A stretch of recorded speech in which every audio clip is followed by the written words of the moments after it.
Hi, Hola, Bonjour, Privet, Salaam, and welcome to this detailed, in-depth walkthrough of the mounting process for a shredder machine. Whether you're setting up a plastic shredder for a small-scale recycling project or a heavy-duty industrial unit for processing metals or waste materials, the mounting stage is where everything begins. It's not just about setting the machine down and bolting it in place. It's an engineered process that affects the entire life cycle of the shredder. Mounting a shredder properly ensures stable operation, vibration isolation, machine safety, and the efficient integration of components. A poorly mounted shredder, on the other hand, can result in excessive wear, noise, unsafe conditions, and a drop in productivity. Let's start at the base. Literally, the foundation for mounting a shredder must be strong, level, and vibration resistant. This is typically a concrete pad of substantial thickness, reinforced with rebar to withstand the weight and dynamic forces of the shredder during operation. In some portable or modular setups, a steel structural base frame is used instead. But even then, the frame must rest on a level and rigid surface to distribute loads uniformly.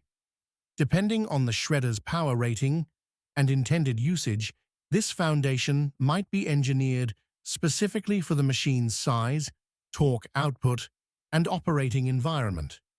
After the foundation is prepared and fully cured, in the case of concrete, anti-vibration pads or dampers are often placed at the mounting points. These serve a critical function. They absorb and dampen the intense vibrations that shredding produces, especially when the machine is fed hard materials or is operating continuously for long durations. Vibration control not only improves operator comfort and working conditions, but it also protects the structural integrity of the machine, especially the weld joints and bolted connections. Moreover, it reduces wear on bearings, motor shafts, and gearboxes, thereby extending the shredder's service life. Once the vibration control components are in place, the shredder itself is brought into position. For small to medium-sized shredders, forklifts or pallet jacks may suffice. However, in the case of industrial machines weighing several tons, overhead cranes, gantries, or chain hoists are required. Precision is essential at this point. When lowering the shredder onto the mounting surface, it must be aligned exactly with the pre-marked or pre-drilled anchor positions. Any deviation at this stage can cause significant alignment issues later, especially with feed systems, drive motors, and discharge conveyors. Next comes the anchoring process. Heavy-duty bolts, often grade 8.8 or higher, are inserted through the shredder's base into pre-installed chemical anchors or embedded anchor plates. The torque applied to these bolts is critical.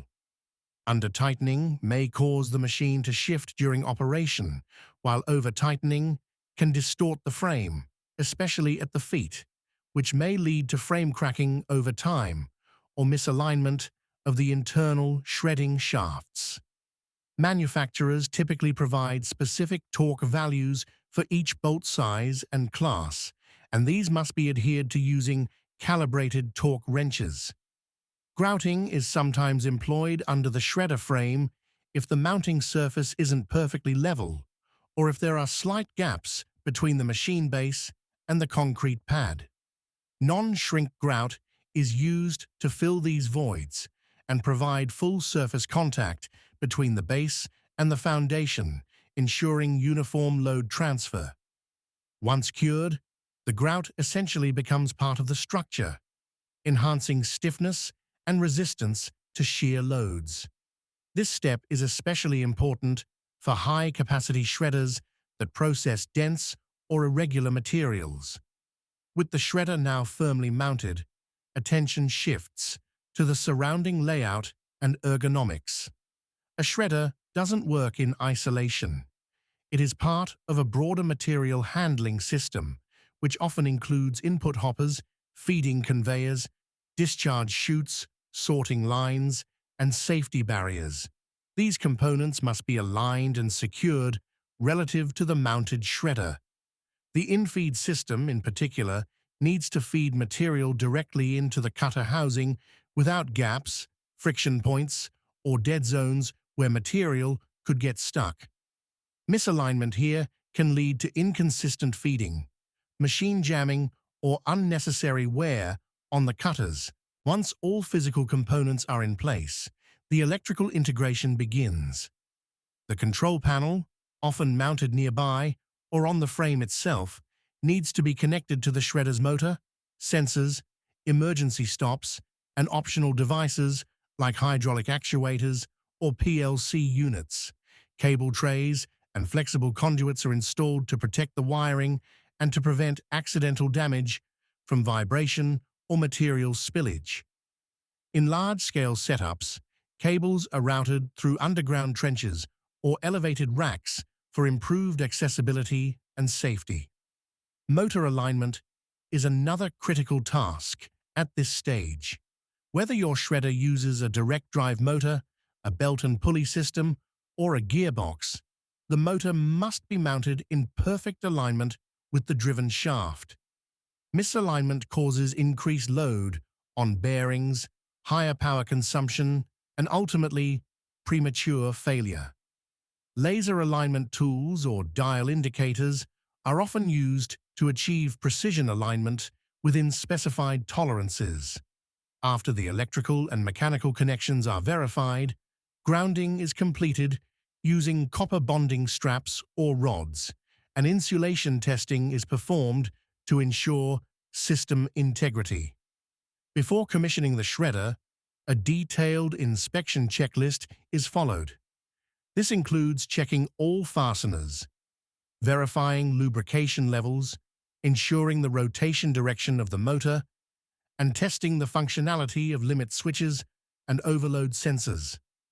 A trial run is then performed, usually without any load, to monitor for unusual noise, vibration, or electrical anomalies. The motor is ramped up slowly, and the cutter shafts are observed through access windows or ports. After a successful dry run, test materials are fed to simulate real working conditions. Operators are also trained at this point to understand safe operating procedures, emergency protocols, and basic maintenance tasks like clearing jams, checking for wear, and monitoring temperature and current draw. The training includes walkthroughs of all the mounted components and how they interact as part of the whole system. Documentation such as mounting schematics, maintenance logs, torque charts, and electrical diagrams are handed over for long-term reference. In conclusion, the mounting of a shredder machine is far more than a one-time mechanical task. It is a process that combines engineering precision, safety planning, ergonomic consideration, and technical coordination.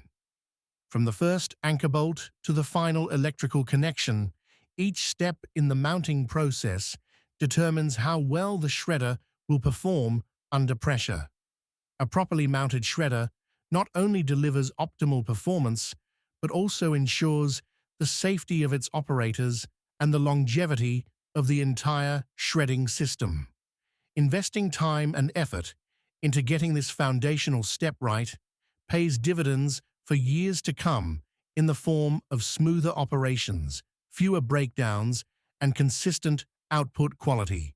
Thanks for watching, and please like and subscribe to our channel Blueprint Bazaar, where you will learn and get to see various models and simulations.